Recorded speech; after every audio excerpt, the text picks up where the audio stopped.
ओम नमः शिवाय। जय श्री महाकाल। आपके जीवन में चल रही ऐसी कोई समस्या है या कामना है जो पूर्ण नहीं हो रही है ना, तो फिर उसके लिए आपको इस प्रकार से उल्टा जल वाला उपाय कर लेना है। इस उपाय को करने के बाद आपके घर में चल रही सारी समस्या खत्म होगी।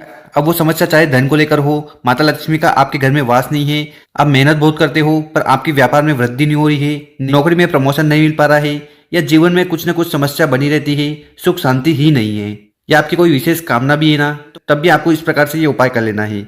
इसके बाद जीवन में चल रही सारी समस्या खत्म होगी और जो कामना है वो 24 घंटों के अंदर पूर्ण होने लगेगी। तो गुरुजी की कथा को सुनकर ही उपाय बताएंगे। उसके पहले इस वीडियो को लाइक कर दें और चैनल पर नए हो तो सब्सक्राइब जरूर करिएगा। देखिए इस उपाय में क्या सामग्री की जरूरत है। तो सबसे पहले आपको लेने हैं चावल, ठीक है।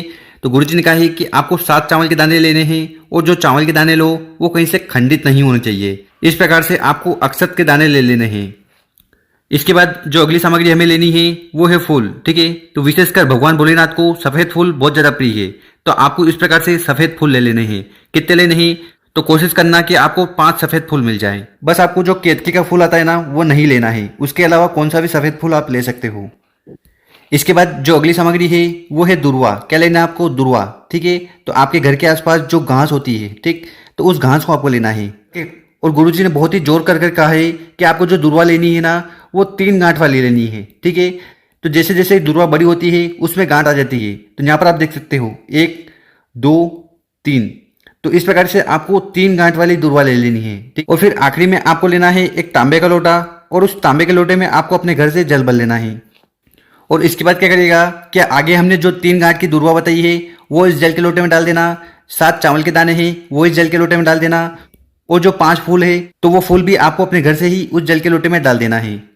उसके बाद उपाय करना है। उसके पहले आपसे एक सवाल है कि जो कार्तिक का महीना होता है ना वो कौन से देवता को समर्पित होता है? गणेश जी को, विष्णु भगवान को या कार्तिकेय भगवान को? जो भी सही आंसर है नीचे कॉमेंट में लिखकर जरूर बताइएगा।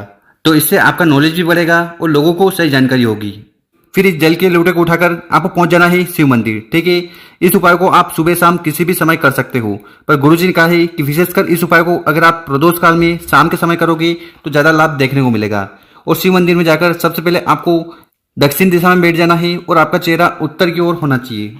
और उसके बाद आपके पास जो जल का लोटा है जिसमें आप दुर्वा, चावल और सफेद फूल डाला है, उस जल के लोटे को आपको उठाकर शिवलिंग के ऊपर समर्पित कर देना है। पर यहीं पर आपको एक चीज का ध्यान देना है कि नॉर्मली हम क्या करते हैं, जल का लोटा उठा लेते हैं और उसको शिवलिंग के ऊपर समर्पित कर देते हैं। पर इस उपाय में आपको ये जल का लोटा थोड़ा अलग, थोड़े यूनिक तरीके से शिवलिंग के ऊपर समर्पित करना है। तो यहाँ स्क्रीन पर आप देख सकते हो कि ये महिला कैसे जल का लोटा लेकर उसको समर्पित कर रही है। तो आपको करना क्या है वो ध्यान से सुनना और समझने की कोशिश करना।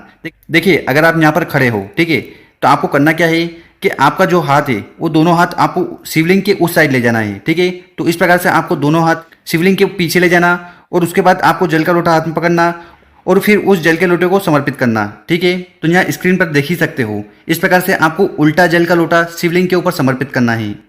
एक बार और समझ लीजिए। मान लीजिए अगर आप यहाँ पर खड़े हो, ठीक है, तो आपको दोनों हाथ शिवलिंग की उस साइड ले जाना है, ठीक, और हाथ में लोटा पकड़ते हुए जल को समर्पित करना है। और इसी प्रकार अगर आप इस जगह खड़े हो तो आपको दोनों हाथ इस साइड लाने हैं और जल का लोटा पकड़कर शिवलिंग के ऊपर समर्पित कर देना है। और उस जल के लोटे में फिर जितनी भी सामग्री हो, वो चाहे फूल हो, चावल के दाने हो और दुर्वा हो, उन सभी सामग्री को आपको शिवलिंग के ऊपर समर्पित कर देना। तो बस इस तरीके से आपको ये उपाय कर लेना है। इसके बाद हर बार की तरह आपको शिवलिंग के पास बैठ जाना है, अपना नाम और गोत्र का स्मरण करते हुए आपके मन में चल रही कैसी भी कामना हो ना उसे भगवान भोलेनाथ को कह देना है। अब वो कामना व्यापार, बिजनेस को लेकर हो सकती है, नौकरी को लेकर हो सकती है, आपके बच्चों की पढ़ाई को लेकर हो सकती है, या आपके घर में समस्या आ रही है, माता लक्ष्मी का वास नहीं है, कर्ज बढ़ते जा रहे हैं, घर में सुख शांति नहीं है, तो ऐसी कौन सी भी समस्या है ना, तो उसके लिए आपको विशेषकर उपाय कर लेना है। तो गुरुजी ने कहा है कि वैसे तो इस उपाय को आप किसी भी दिन कर सकते हो, पर आपको लगातार 7 दिन करना है। अगर इस उपाय को आप सोमवार से शुरू करते हो तो अगले 7 दिन तक आपको करना है, मंगलवार से शुरू करते हो तो अगले 7 दिन तक करना है। तो कर देखिएगा, बहुत ही आसान सा उपाय है। अगर आपको वीडियो अच्छी लगी हो ना तो कम से कम 5 लोगों की मदद जरूर करिएगा। ओम नमः शिवाय।